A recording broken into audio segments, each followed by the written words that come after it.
آئیے چلتے ہیں دامپت کی تشریح کی طرف۔ پہلے آج کی قسط میں شامل بدھ کے اقوال سنتے ہیں۔ جس کا من مائنڈ انا خواہشات کی نمی سے پاک ہے، جس کا شعور چوٹ کھایا ہوا مجروح نہیں ہے، جو نیکی بدی گناہ ثواب کے تصور سے ماورا ہو گیا، اس بیدار انسان کے لیے کوئی خوف نہیں۔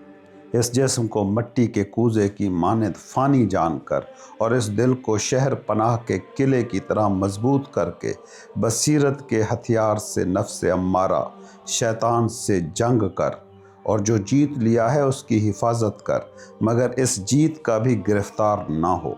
افسوس، یہ جسم تو جلد ہی زمین پر پڑا ہوگا، شعور سے خالی، حقیر اور ایک بیکار لکڑی کے ٹکڑے کی طرح۔ جتنا نقصان دشمن کا بیری کا کرتا ہے، اس سے کہیں زیادہ نقصان غلط سمت میں لگا ہوا انسان کا دماغ کرتا ہے۔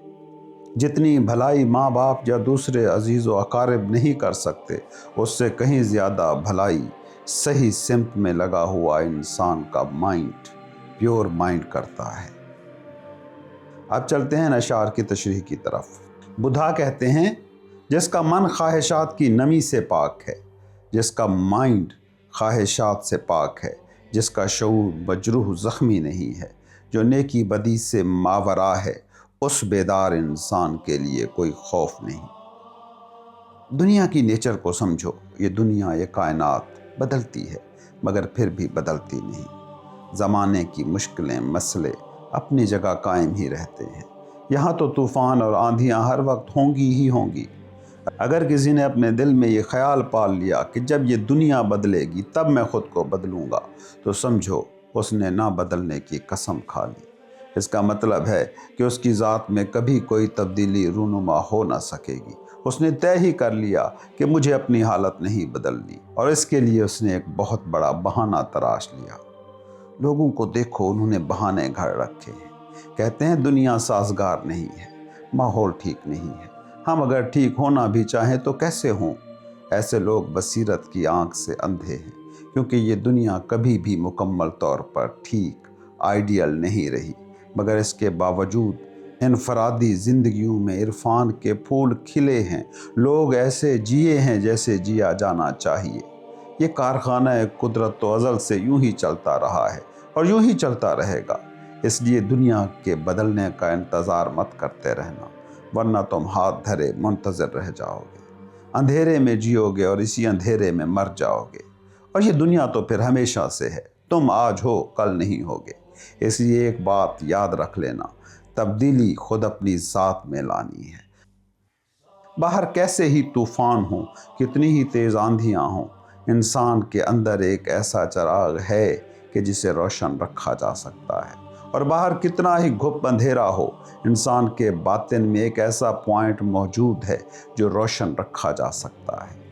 تم باہر کے اندھیرے سے پریشان نہ ہونا۔ جتنی فکر باہر کی تاریکی کی کرتے ہو، اتنی فکر اس سے بھی کم محنت اپنے اندر کی روشنی کو جگانے میں لگا دینا۔ اور پتہ ہے مزے کی بات کیا ہے؟ جب اندر روشن ہو جائے، جب باطن کی آنکھ میں نور اتر آئے، تو باہر کا اندھیرا خود مٹ جاتا ہے۔ کم از کم تمہارے لیے تو مٹ ہی گیا۔ تم ایک اور ہی جہان میں، ایک اور ہی سٹیٹ میں جینے لگتے ہو۔ یاد رکھنا، ہر شخص میں یہ ڈیوائن نور موجود ہے جو امانت کی شکل میں ہے تمہارے پاس۔ تمہارے اندر ہے کچھ ایسا جو اگر تم نے پورا کیا تو انسان کہلانے کے حقیقی حقدار ہو پاؤ گے۔ یہ زندگی ایک اپرچونٹی ہے، ایک موقع، مقام جہاں کچھ ثابت کرنا ہے، جہاں ثابت کرنا ہے کہ تم محض ایک بیج ہی نہ رہ جاؤ گے، زمین کا سینہ چیر کر پھوٹو گے، بڑھو گے، پھول بنو گے، جہاں ثابت کرنا ہے کہ تم صرف ایک امکان، ایک خالی پاسیبلٹی ہی نہیں رہو گے، بلکہ ریئلٹی، حقیقت کا روپ دھارو گے، جہاں ثابت کرنا ہے کہ تم صرف کچھ بننے کی خواہش کا نام نہیں، بلکہ تمہارے اندر ہونا ظاہر ہوگا۔ اسی انکشاف، اسی ظہور کا نام ہے انلائٹنمنٹ، عرفان۔ اندھیرے کی اتنی فکر نہ کرنا۔ آج تک اندھیرے نے کب کسی روشنی کو بجھایا ہے؟ اندھیرا کتنا ہی چاہے بڑا کیوں نہ ہو، وہ ایک چھوٹے سے ٹمٹماتے ہوئے چراغ سے بھی لڑ نہیں سکتا۔ وہ جو تمہارے اندر زندگی کا چراغ ہے، وہ جو تمہارے اندر جاگا ہوا ہے، وہ جو تمہارا شعور ہے، بس اس کو جس نے بچا لیا اس نے سب بچا لیا، اور جس نے وہ کھو دیا وہ باقی سب کچھ بھی بچا لے، ساری دنیا کی دولت بھی سمیٹ لے، تب بھی اس نے کچھ نہ بچایا۔ پھر تم دنیا کے شہنشاہ بھی بن جاؤ تو حقیقت میں بھکاری ہی رہو گے، اور اگر تم نے وہ اندر کا دیا بچا لیا تو چاہے تم راستے کے بھکاری ہی کیوں نہ رہو، تم نے باطن کی اس سلطنت کو بچا لیا جو تم سے کوئی نہ چھین سکے گا۔ بادشاہ ہونے کا ایک ہی ڈھنگ ہے، وہ جس نے اپنے اندر کی دولت کو پا لیا۔ مالک ہونے کا ایک ہی گر ہے، اپنے اندر کے دیے کے ساتھ جڑ جانا، اس کے ساتھ ایک ہو جانا۔ اور وہ جو اندر کا دیا ہے وہ چاہتا ہے کہ تم ہر پل اس کی روشنی کو سنبھالو، اس کی جوت جلائے رکھو۔ اس جوت کو اکسائے رکھنے اور لو کو تیز کرتے رہنے کا نام ہی ہے دھیان، میڈیٹیشن، عبادت۔ جس نے باہر کے اندھیرے پر دھیان دیا وہ بے دین ہوا، اور جس نے اپنے اندر کے دیے پر دھیان دیا وہ ہے حقیقت میں دیندار، روحانی۔ محض عبادت گاہوں، مسجدوں اور مندروں میں جانے سے کچھ نہ ملے گا۔ اصل مندر، اصل مسجد تو تمہارے اندر ہے۔ ہر شخص اپنا کعبہ اپنے ساتھ لے کر پیدا ہوا ہے۔ تم خدا کے گھر کو کہاں پتھروں میں تلاش کرتے پھرتے ہو؟ وہ پتھروں میں نہیں، تمہارے اندر جو خدا کی ایک چھوٹی سی لو ہے، وہ جو ہوش آگہی کا دیا ہے، وہ وہیں رہتا ہے۔ گوتم بدھ کے یہ قول اسی غفلت سے بیداری کے دیے کو روشن کرنے کے اصول ہیں۔ ان اصولوں سے دنیا میں کوئی سیاسی انقلاب نہیں آئے گا، کیونکہ جو سمجھدار ہیں وہ جانتے ہیں دنیا میں انقلاب ہو نہیں سکتا۔ وہ انقلاب کی بات ہی نہیں کرتے۔ ایسا انقلاب کبھی ہوا نہیں، کبھی ہوگا بھی نہیں۔ دانش مند تو جب بھی بات کریں گے باطن کے انقلاب کی بات کریں گے، جو ہمیشہ ممکن ہے، جو پہلے بھی ہوا ہے، جو آج بھی ہوتا ہے، جو کل بھی ہوتا رہے گا۔ ناممکن کی کوشش کرنا ہی بے وقوفی ہے، اور ناممکن کی جستجو میں جو ممکن تھا وہ بھی ہاتھ سے نکل جاتا ہے۔ جو مل سکتا تھا انسان اس سے بھی محروم رہ جاتا ہے، صرف اس چیز کی طلب میں کہ جو نہیں مل سکتا۔ ممکن کی کوشش ہے سمارٹنس، اور ناممکن کی کوشش ہے احمقانہ زندگی۔ بدھا نے کہا جس کے من میں، مائنڈ میں، انا میں رغبت اور لگاؤ نہیں، اور اس لیے جس کے دل میں نفرت اور عناد نہیں، جو گناہ اور ثواب سے آزاد ہے، اس بیدار انسان کو کوئی خوف نہیں۔ تم خدا کو بھی ڈھونڈتے ہو تو خوف کی وجہ سے، اور بھلا خوف کے ذریعے کہیں خدا ملا ہے؟ ہاں، خدا مل جائے تو خوف مٹ ضرور جاتا ہے۔ خوف اور خدا ایک ساتھ ہو نہیں سکتے۔ یہ تو بالکل ایسا ہے جیسے اندھیرا اور اجالا ایک ساتھ رکھنے کی کوشش میں لگ پڑو۔ تمہاری دعائیں، مناجاتیں بھی خوف سے جنم لیتی ہیں، اسی لیے وہ بے اثر، بے معنی ہو گئی ہیں۔ ان کی دو کوڑی کی وقت نہیں ہے۔ تم عبادت گاہ میں سر جھکاتے بھی ہو تو کانپتے ہوئے جھکتے ہو۔ یہ محبت کی لرزش نہیں، یہ ڈر کی کپکپاہٹ ہے۔ ان دونوں میں بڑا زمین آسمان کا فرق ہے۔ جب محبت دل میں اترتی ہے تب بھی وجود کانپتا ہے، لیکن محبت کی گدگدی اور سرشاری کہاں، اور خوف کی گھبراہٹ کہاں؟ یاد رکھنا، محبت میں بھی ایک تپش ہے اور بخار ہے۔ محبت میں بھی ایک گرماہٹ انسان کو گھیر لیتی ہے، اور بخار میں بھی۔ تو کہیں دونوں کو ایک مت سمجھ لینا۔ ڈرا ہوا شخص بھی ڈر میں دعائیں مانگتا ہے، اور محبت سے بھرا شخص بھی۔ لیکن خوف زدہ انسان کی دعا اپنے دامن میں نفرت چھپائے ہوتی ہے، کیونکہ جس سے تم ڈرتے ہو اس سے محبت کر نہیں سکتے۔ ساری دنیا سے بے شک ڈرنا، مگر رب سے نہ ڈرنا، کیونکہ جس سے خوف کا تعلق بن گیا اس سے عشق کا، محبت کا، سکون کا، پیس کا رشتہ پھر نہیں جڑتا۔ پھر تو کنویں کے میٹھے پانی میں زہر گھول دیا، پھر تو تم ابتدا ہی سے زہریلے ہو گئے۔ پھر تمہاری دعا میں دھواں تو ہوگا، عشق کی پاکیزہ لو نہ ہوگی۔ پھر تمہاری دعا سے بدبو اٹھے گی جسے تم لبان اور اگربتیوں کی خوشبو سے چھپا نہ سکو گے۔ تم لاکھ کوشش کرو، سب تدبیریں سطحی رہ جائیں گی۔ ذرا سوچو، جب دل کے اندر خوف بیٹھا ہو تو وہاں دعا جنم کیسے لے گی؟ اسی لیے بدھا کے اس قول میں کہیں بھی خدا کا براہ راست ذکر نہیں ہوا۔ ابھی تو دعا ہی پیدا نہیں ہوئی، خدا کی بات کیا کرنی؟ ابھی تو آنکھ ہی نہیں کھلی، روشنی کا کیا تذکرہ کرنا؟ ابھی تو تم چلنے کے قابل نہیں ہوئے، گھسٹ رہے ہو، سرک رہے ہو، رقص کی بات کیا کرنی؟ दुआ पैदा हो तो खुदा मिले, लेकिन दुआ तो तभी पैदा होती है जब बेखौफी, पीस तुम्हारे अंदर घर कर चुका हो। यहाँ एक बेसिक बात है, उसको समझ लें। बेखौफी का मतलब महज निडर होना नहीं है। बड़ा बारीक फ़र्क है मगर बुनियादी है। निडर होने में और बेखौफ, पीसफुल होने में बड़ा फ़र्क है। लुगत में शायद दोनों का एक ही मतलब निकल आए, लेकिन ज़िंदगी की डिक्शनरी में इनके मानी अलग है। निडर वो है जो अंदर से डरा हुआ है मगर बाहर दिखाता यूं है कि वो डरा हुआ नहीं है, संभाले हुए है खुद को। जो अंदर से तो कांपता है, बाहर वो कपकपाहट दिखाई नहीं देती। जिसने ना कांपने की मशक कर ली है, वो खौफ को बाहर जाहिर नहीं होने देता। जिन्हें तुम बहादुर कहते हो वो अक्सर उतने ही बुज़दिल होते हैं जितने आम बुज़दिल। फ़र्क सिर्फ इतना है कि बुज़दिल डर के बैठ जाता है और बहादुर डर के बावजूद चलता जाता है। बुज़दिल अपने खौफ को तस्लीम कर लेता है, बहादुर अपने खौफ का इनकार कर देता है। लेकिन खौफ ज़दा दोनों हैं। इसके बरक्स बेखौफी या पीसफुलनेस की कैफियत बिल्कुल अलग है। वहाँ ना खौफ है ना निडरपन। जब खौफ ही नहीं रहा तो निडर होने का सवाल कहाँ। इस कैफियत का नाम है पीस, ब्लिस। ये वो मकाम है जहाँ खौफ और बहादुरी दोनों मिट जाते हैं, जहाँ ये मसला ही ख़त्म हो जाता है। इस हालत को सूफियों ने उलूहियत की तरफ पहला कदम कहा है। कौन आदमी इस मकाम में अमन को पाएगा? किस दिल में ये सुकून उतरता है? जिस दिल में रग़बत, लगाव, हवस ना रही, उस दिल में नफ़रत, अनाद भी नहीं होता।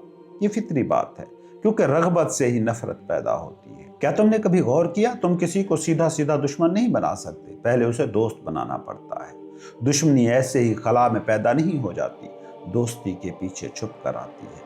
नफ़रत सीधी पैदा नहीं होती, जिसे तुम मोहब्बत कहते हो उसी के साए में परवान चढ़ती है। किसी को दूर हटाना चाहते हो, कैसे हटाओगे? पहले उसे करीब करना पड़ेगा ना।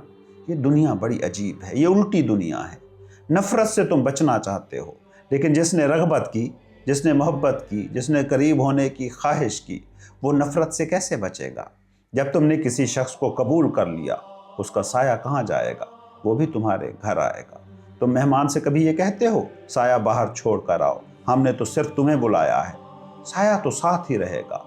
नफ़रत रग़बत का, ख्वाहिश का साया है, मोहब्बत का साया जिसे तुम मोहब्बत समझते हो। दुनिया से बेजार होना, दुनिया से भाग जाना, तर्क दुनिया, दरअसल दुनिया की रग़बत का ही दूसरा रुख है। इसीलिए मैं तुमसे कहता हूँ कि असली फ़कीर वो नहीं जो दुनिया छोड़कर भाग गया, असली फ़कीर वो है जो रग़बत से, ख्वाहिश से आज़ाद हो गया। इसलिए आरफों ने इसे एक नया नाम दिया, इसे लाताल्लुकी कहा। 3 अल्फाज हैं, रग़बत, तर्क रग़बत और लाताल्लुकी। रग़बत का मतलब है किसी से ताल्लुक़ है और ऐसी उम्मीद है कि इस ताल्लुक़ से सुख मिलेगा, सुकून मिलेगा। रग़बत सुख का ख्वाब है, किसी दूसरे से सुकून मिल जाएगा, ये उसकी ख्वाहिश है। नफ़रत का मतलब है कि किसी दूसरे से दुख मिल रहा है, ये उसका तजर्बा है। दोस्ती किसी को अपना मानने की ख्वाहिश है। दुश्मनी इस बात का इल्म है कि कोई अपना साबित ना हुआ, पराया निकला। दोस्ती ख्वाब है, दुश्मनी उस ख्वाब का टूट जाना। रग़बत अंधेरे में दरवाजे की तलाश है, मगर जब दरवाज़ा नहीं मिलता तो दीवार से सर टकराते हो, तब नफ़रत पैदा होती है। दरवाज़ा अंधेरे में है ही नहीं, वो टटोलने से नहीं मिलेगा। दरवाज़ा टटोलने में नहीं, जागने में है। तो बुद्ध कहते हैं जिसके मन में, अना में, माइंड में रग़बत नहीं, यानी जिसने ये जान लिया कि सुकून मेरे अंदर है, इसलिए जिसके मन में नफ़रत भी नहीं है। ये फितरी बात है। जब दूसरे से सुख मिलता ही नहीं तो कैसी शिकायत, कैसा शिकवा कि दूसरे से दुख मिला। ये बात ही फजूल हो गई। सुख का ख्याल था तो ही दुख का ख्याल बनता था। जिससे तुम जितनी ज़्यादा उम्मीद और तवक्को रखते हो, उसी से उतना ही दुख मिलता है। लोग पूछते हैं ये मियाँ बीवी आजकल के एक दूसरे से इतने दुखी क्यों रहते हैं? मैं उनसे कहता हूँ वो रिश्ता ऐसा है जहाँ सबसे ज़्यादा तवक्कुआत वाबस्ता है। इसीलिए जितनी तवक्को उतनी मिकदार में दुख, क्योंकि उतनी ही नाकामी हाथ आती है। रास्ते पर चलता हुआ कोई अजनबी तुम्हारे पास से गुजर जाता है, उससे दुख नहीं आता। वहाँ से दुख मिलने की कोई वजह नहीं, अजनबी है, तवक्को ही कभी नहीं की थी। और अगर अजनबी मुस्कुरा कर देख ले तो अच्छा लगता है, लेकिन तुम्हारी बीवी मुस्कुरा कर देखे या शौहर मुस्कुरा कर देखे तो भी कुछ अच्छा नहीं लगता। दिल में शक होता है, ضرور کوئی چال ہوگی۔ بیوی مسکرا رہی ہے، مطلب کہیں بازار میں کوئی نیا سوٹ دیکھ کر آئی ہے یا زیورات کی فرمائش آنے والی ہے، کیونکہ مسکرانا سستا نہیں ہے۔ یہاں کوئی مفت نہیں مسکراتا۔ جہاں رشتے ہیں وہاں تو لوگ مطلب سے مسکراتے ہیں۔ شوہر اگر آج زیادہ خوش ہو کر گھر آیا ہے، پھول لے کر آیا ہے، مٹھائیاں لایا ہے، تو بیوی شک میں پڑ ہی جاتی ہے کہ ضرور دال میں کچھ کالا ہے۔ جن سے جتنی امید ہو ان سے اتنا ہی دکھ ملتا ہے۔ جتنا بڑا محل بناؤ گے تاش کے پتوں کا، اتنی ہی تکلیف ہوگی جب وہ گرے گا۔ وہ ساری محنت، وہ ساری امیدوں کی قوس قزح سب ٹوٹ جائیں گی، سب زمین پر روندی ہوئی پڑی ہوں گی، اتنی ہی تکلیف ہوگی۔ اجنبی سے دکھ نہیں ملتا، ناشناسا سے دکھ نہیں ملتا، کیونکہ دکھ کے لیے سکھ کی توقع کرنا ضروری ہے۔ لیکن اگر تم توقع ہی چھوڑ دو، اگر کوئی مانگ ہی نہ رہے، طلب ہی مٹ گئی، کیونکہ تم جاگ گئے ہو کہ ملنا کسی سے کچھ بھی نہیں ہے، تو تم اچانک پاتے ہو کہ تمہاری زندگی سے دکھ مٹ گیا۔ اب کوئی تمہیں دکھی کیسے کرے؟ جب تم سکھ نہیں مانگ رہے تو کوئی دکھ کیسے دے؟ تب ایک انوکھا واقعہ پیش آتا ہے۔ نہ باہر سے سکھ آتا ہے نہ دکھ آتا ہے۔ یہ پہلی دفعہ ہے جب تم اپنی ذات میں ڈوبنا شروع کرتے ہو، کیونکہ اب باہر نظر رکھنے کی ضرورت نہیں رہی۔ جہاں سے کچھ ملنا ہی نہیں، جہاں کوئی خزانہ چھپا ہی نہیں، جہاں صرف دھوکہ، ڈیلیوژن، سراب ہے، تب تم آنکھیں بند کر لیتے ہو۔ دیکھتے ہو صوفیوں کو، مراقبے میں ان کی آنکھ بند ہو جاتی ہے۔ وہ کیا خبر دے رہے ہیں؟ صرف اس بات کی خبر ہے کہ باہر اب دیکھنے کے قابل کچھ نہیں رہا۔ جب پانے کے قابل نہ رہا تو دیکھنا کیا؟ دیکھتے تھے کیونکہ کچھ پانا تھا، پانے کا چسکا لگا تھا، تب غور سے دیکھتے تھے۔ انسان اسی چیز کو دیکھتا ہے جسے پانا چاہتا ہے۔ جب پانے کا وہم ہی ٹوٹ گیا تو انسان آنکھ بند کر لیتا ہے، بلکہ آنکھ بند ہو جاتی ہے، پلکیں خود جھک جاتی ہیں۔ پھر آنکھ کو بلا وجہ تکلیف کیوں دینی؟ اور یہ جو بینائی پر، تمہاری نظروں پر پلکوں کا گر جانا ہے، یہی دراصل اندر کی بصیرت کا پیدا ہو جانا ہے۔ جس کے دل میں رغبت، خواہش نہ رہی، اور اس لیے جس کے دل میں نفرت نہیں، جو گناہ ثواب سے آزاد ہے، اس بیدار انسان کو کوئی خوف نہیں۔ گناہ اور ثواب یہ بھی باہر سے جڑے، بالکل دکھ اور سکھ کی طرح۔ اسے تھوڑا گہرائی میں سمجھو، یہ بات بہت باریک اور سٹل ہے۔ بہت سے لوگ تمہیں یہ سمجھاتے مل جائیں گے کہ سکھ اور دکھ باہر سے نہیں ملتے، یہ صرف تمہارے خیال میں ہیں۔ مگر جو لوگ تمہیں یہ بھی سمجھاتے ہیں کہ باہر سے سکھ نہیں ملے گا، اس لیے باہر سے دکھ بھی نہیں ملتا، وہی لوگ تم سے یہ کہتے ہوئے نظر آئیں گے، نیکی کرو، گناہ نہ کرو۔ شاید وہ خود بھی نہیں سمجھ پا رہے کہ وہ کیا کہہ رہے ہیں، کیونکہ اگر سمجھے ہوتے تو جانتے کہ دوسری بات بھی باہر ہی سے جڑی ہے۔ وہ دوسری بات کیا ہے؟ پہلی بات کا ہی دوسرا رخ۔ پہلا رخ کیا تھا؟ دوسرے سے مجھے سکھ مل سکتا ہے، لیکن ملتا دکھ ہے، اس لیے رغبت پالتا ہوں اور نفرت کاٹتا ہوں۔ بوتا رغبت کے بیچ ہوں، فصل نفرت کی کاٹتا ہوں۔ چاہتا رغبت ہوں، ہاتھ میں نفرت آتی ہے۔ انسان تڑپتا ہے، جیسے بدھ نے کہا، کوئی مچھلی کو سمندر سے باہر کر دے تو وہ ساحل پر تڑپتی ہے، ایسے آدمی تڑپتا ہے۔ تو پھر گناہ اور ثواب کیا ہے؟ گناہ اور ثواب اسی سکے کا دوسرا رخ ہے۔ ثواب کا مطلب کیا ہوتا ہے؟ میں دوسرے کو سکھ دے سکتا ہوں۔ گناہ کا مطلب ہے میں دوسرے کو دکھ دے سکتا ہوں۔ اب تمہیں بات سمجھ میں آئے گی۔ دوسرے سے سکھ مل سکتا ہے اور میں دوسرے کو سکھ دے سکتا ہوں، یہ دونوں ایک ہی وہم کے دو نام ہیں۔ دوسرا مجھے دکھ دیتا ہے اور میں دوسرے کو دکھ دے سکتا ہوں، یہ بھی اسی بات کا دوسرا حصہ ہے۔ اس لیے بدھ نے اس قول میں بڑی شان والی بات کہی ہے، جس کے دل میں نہ رغبت رہی نہ نفرت، جو گناہ ثواب سے آزاد ہوا۔ کیونکہ جب یہی سمجھ میں آ گیا کہ کوئی مجھے سکھ نہیں دے سکتا، تو یہ غلط فہمی کیوں پالوں کہ میں کسی کو سکھ دے سکتا ہوں؟ پھر نیکی کیسی؟ پھر یہ غلط فہمی بھی کون پالے کہ میں نے کسی کے ساتھ گناہ کیا، کسی کو دکھ دیا؟ یہ غلط فہمی بھی گئی۔ سکھ اور دکھ کے جاتے ہی، رغبت اور نفرت کے جاتے ہی، گناہ اور ثواب کا تصور بھی مٹ جاتا ہے۔ گناہ اور ثواب، سکھ اور دکھ کی ہی باریک شکلیں ہیں۔ یاد رکھنا، دنیا میں دو طرح کے خوف زدہ لوگ ہیں۔ جن کو تم بے دین کہتے ہو وہ ڈرے ہوئے ہیں کہ کہیں دوسرا انہیں دکھ نہ دے دے، اور جن کو تم دیندار کہتے ہو وہ ڈرے ہوئے ہیں کہ کہیں ان سے کسی دوسرے کو دکھ نہ پہنچ جائے۔ جن کو تم گناہگار کہتے ہو وہ ڈرے ہوئے ہیں کہ کہیں ایسا نہ ہو کہ میں دوسرے سے سکھ لینے میں چوک جاؤں और जिनको तुम नेक कहते हो वो डरे हुए हैं कि कहीं ऐसा ना हो कि मैं दूसरे को सुख देने से चूक जाऊं। तो तुम्हारे नाम निहाद नेक हों के बद हों, कोई बुनियादी फ़र्क इनमें नहीं है। वो एक दूसरे की तरफ पीठ किए बैठे हैं, लेकिन खड़े एक ही सतह पर हैं। सतह का कोई फ़र्क नहीं है। हो दौर गम के अहद खुशी, दोनों एक हैं, दोनों गुज़िश्तनी हैं, ख़िज़ां क्या बहार क्या। चाहे पतझड़ है चाहे बहार, दोनों ही फ़ानी हैं, दोनों अभी हैं अभी गायब हो जाएंगे। दोनों पानी के बुलबुले हैं, दोनों में कुछ चुनने जैसा नहीं है। क्योंकि अगर तुमने बहार को चुना तो याद रखना तुमने पतझड़ को भी चुन लिया। फिर बहार को अगर सुख माना तो पतझड़ में दुख कौन मानेगा। एक खातून अपने गुरु के पास गई, रोती धाड़ती। उसका शौहर मर गया था।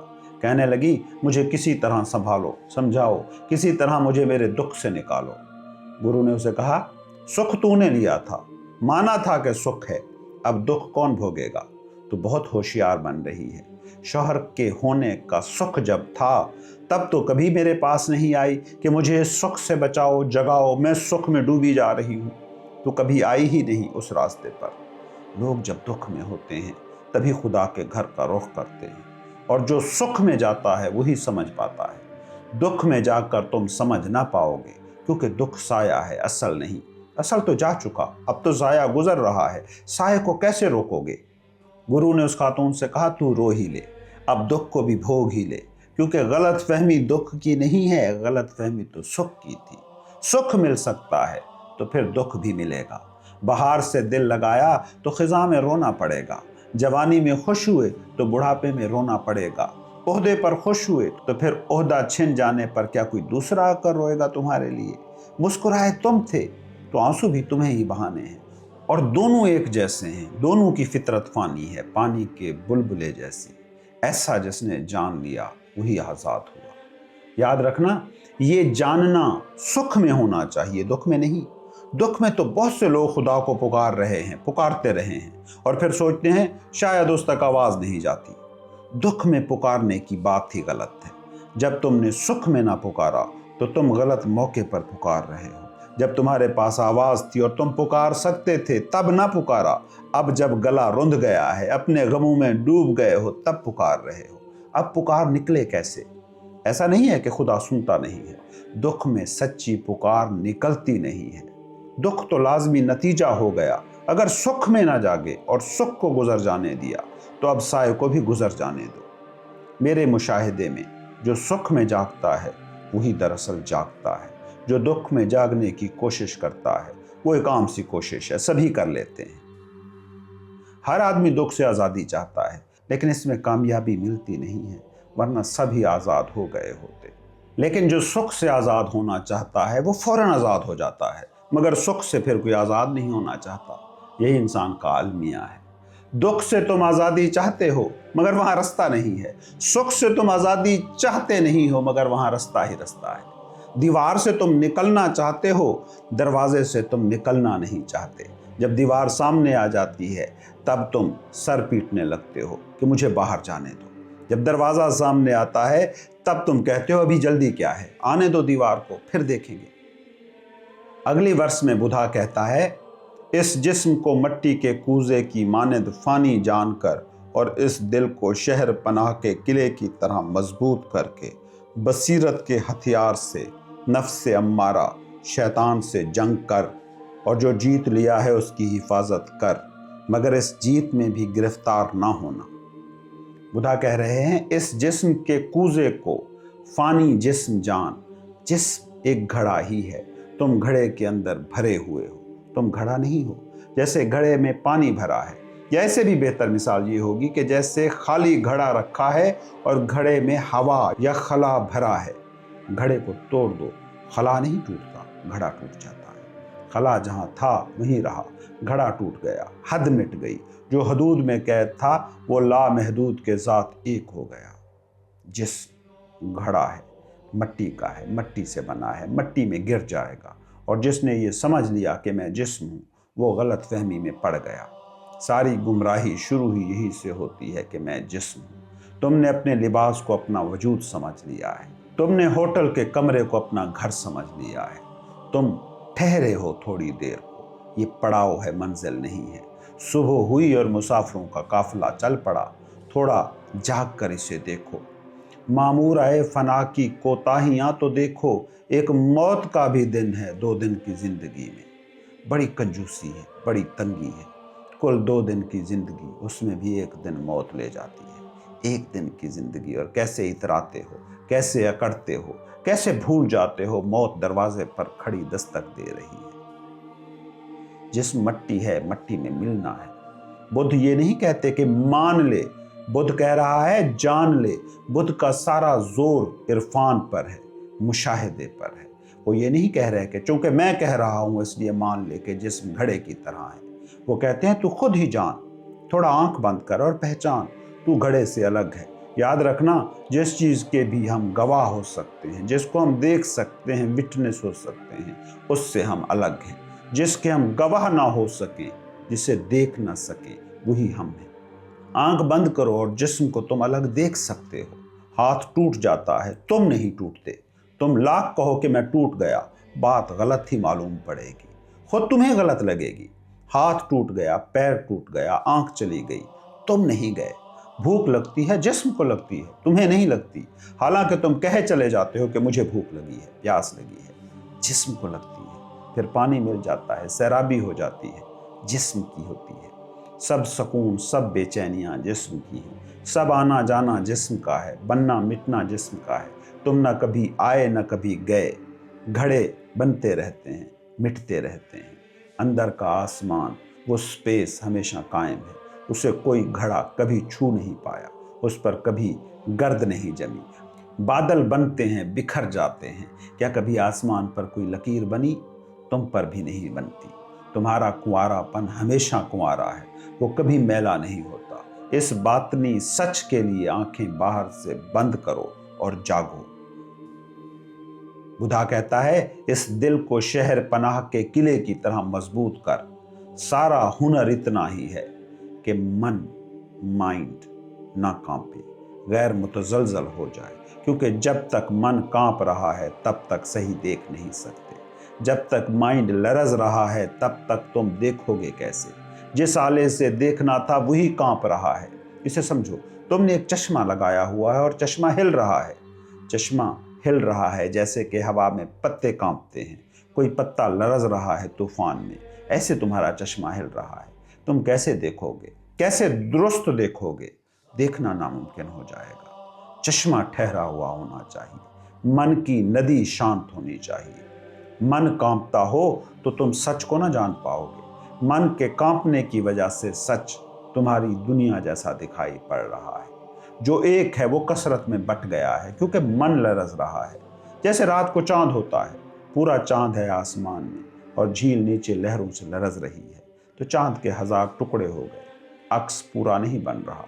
पूरी झील पर चांदी फैल जाती है लेकिन चांद का अक्स नहीं बनता, 1000 टुकड़े हो जाते हैं। फिर झील ठहर गई, लहर नहीं कांप रही, सब खामोश हो गया, सन्नाटा।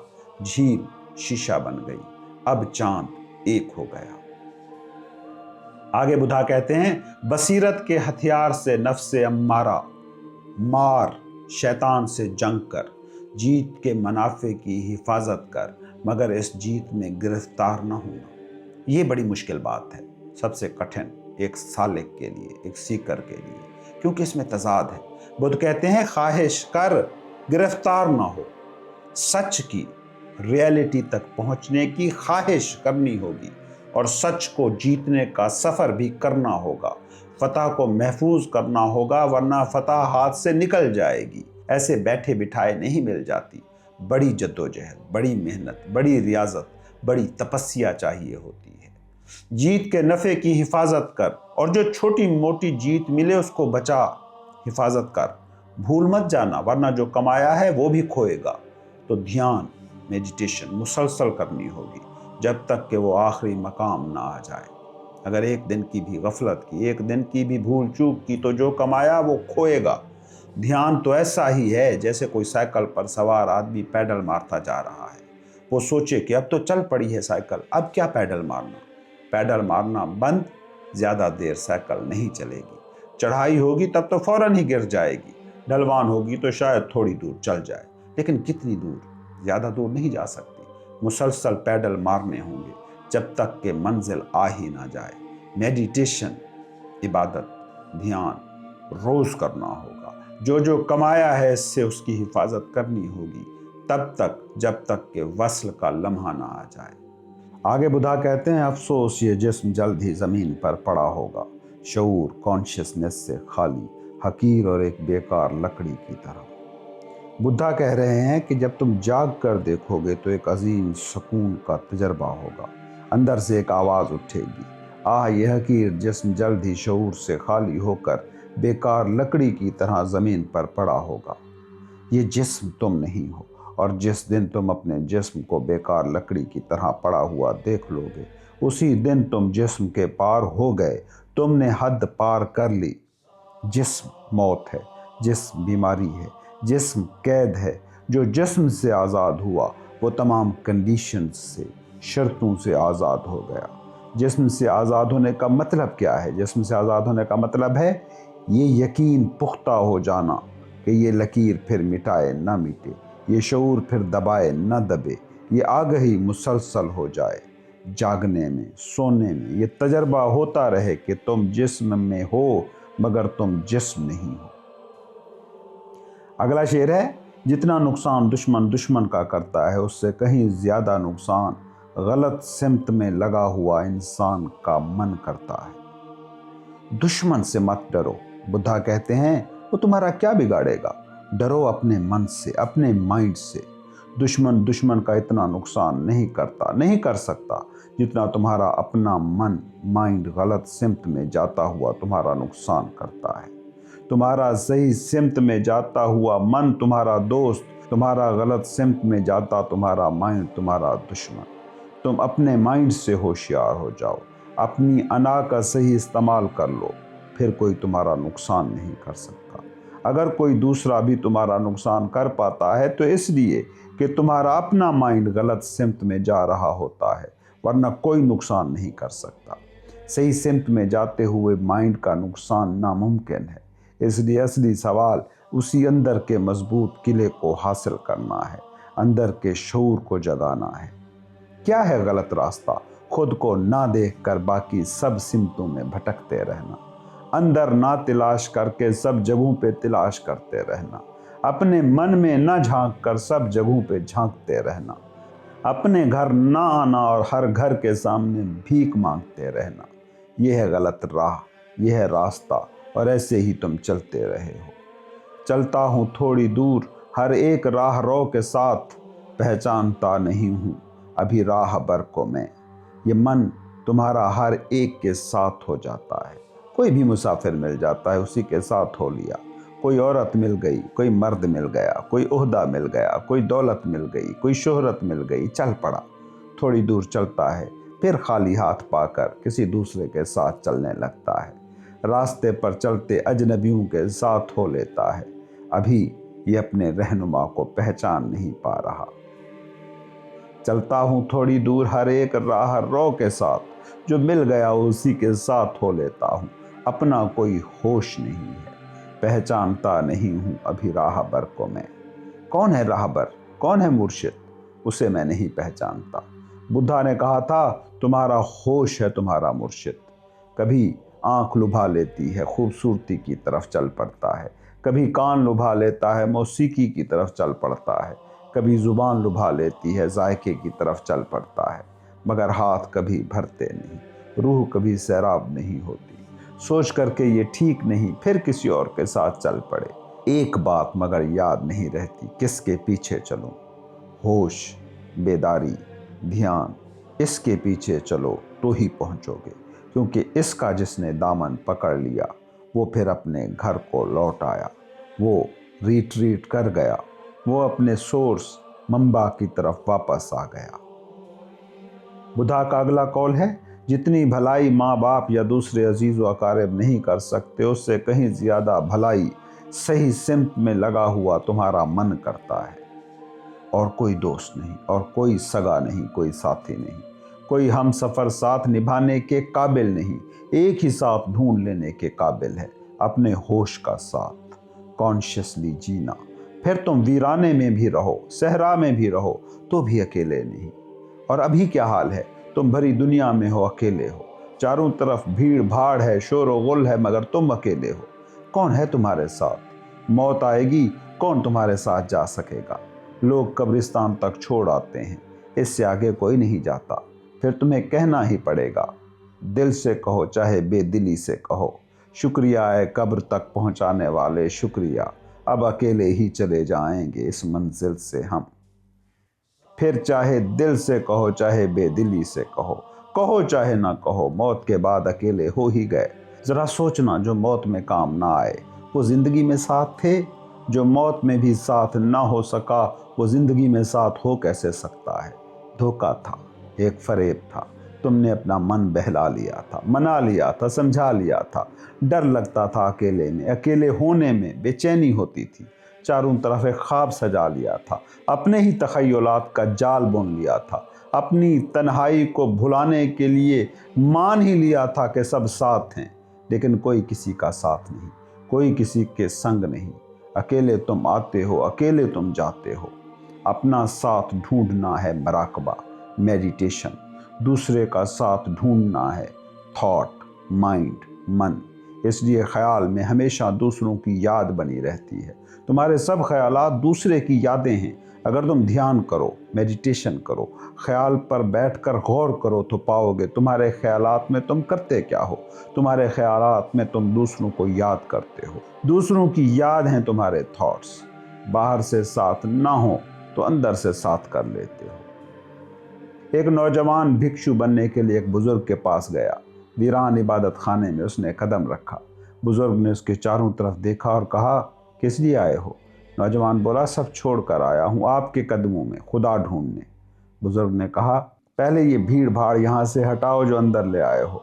नौजवान ने चौंक कर चारों तरफ देखा, वहाँ कोई न था, भीड़ भाड़ का नाम ही न था, वो अकेला ही खड़ा था। उसने कहा, मुर्शिद कैसी बात कर रहे हैं, मैं अकेला हूँ। तब तो उस नौजवान को भी थोड़ा सा शक हुआ कि मैं किसी दीवाने पागल के पास तो नहीं आ गया। बुजुर्ग ने कहा, वो मुझे भी दिखाई देता है, तुम आंख बंद करके देखो, मेला लगा हुआ मिलेगा। उसने आंखें बंद की। जिस बीवी को रोता छोड़ के आया था वो दिखाई पड़ रही थी। जिन दोस्तों को गांव के बाहर अलविदा कहकर आया था वो खड़े दिखाई पड़ रहे थे। बाजार, दुकान, रिश्तेदार सब ख्यालों में उछल कूद कर रहे थे। तब उसे समझ आया कि भीड़ तो साथ है। ख्यालात बाहर के हजूम का तुम्हारे माइंड में अक्स है। ख्यालात जो तुम्हारे साथ नहीं हैं उनको भी साथ मान लेने की इमेजिनेशन है। मेडिटेशन में तुम बिल्कुल अकेले हो या फिर अपने ही साथ हो। बस सही रास्ते से क्या मतलब है? अपनी तरफ लौटता हुआ, जिसे सूफी कहते हैं रुजू करना, रिट्रीट करना, अंदर की तरफ लौटना। जिसे ईसा ने कहा था, लौटो क्योंकि खुदा की बादशाहत बिल्कुल हाथ के करीब है, बस वापस मुड़ना है। ये वापसी, ये रिट्रीट, ये लौटना, ये है ध्यान, मेडिटेशन। ये लौटना है मन का ठीक लगना।